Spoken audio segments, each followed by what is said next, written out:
গত শুক্রবারে গেছিলাম বটিয়াঘাটার মাইলমারি বাজারে।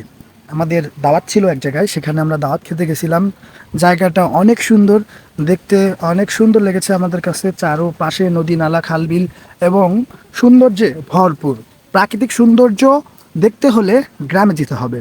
প্রাকৃতিক সৌন্দর্য দেখতে দেখতে দেখা হয়ে গেল কিছু জেলেদের সাথে। তারা হচ্ছে বাগদা চিংড়ির বাচ্চা আহরণ করতেছে।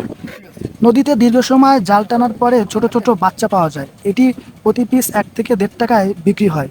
এইটি বিক্রি করেই তাদের সংসার চলে। বটিয়াঘাটা উপজেলা হলো খুলনা জেলার একটি গুরুত্বপূর্ণ উপজেলা। এটি প্রাকৃতিক সৌন্দর্য, নদ নদী, কৃষি ও মৎস্য সম্পদের জন্য পরিচিত।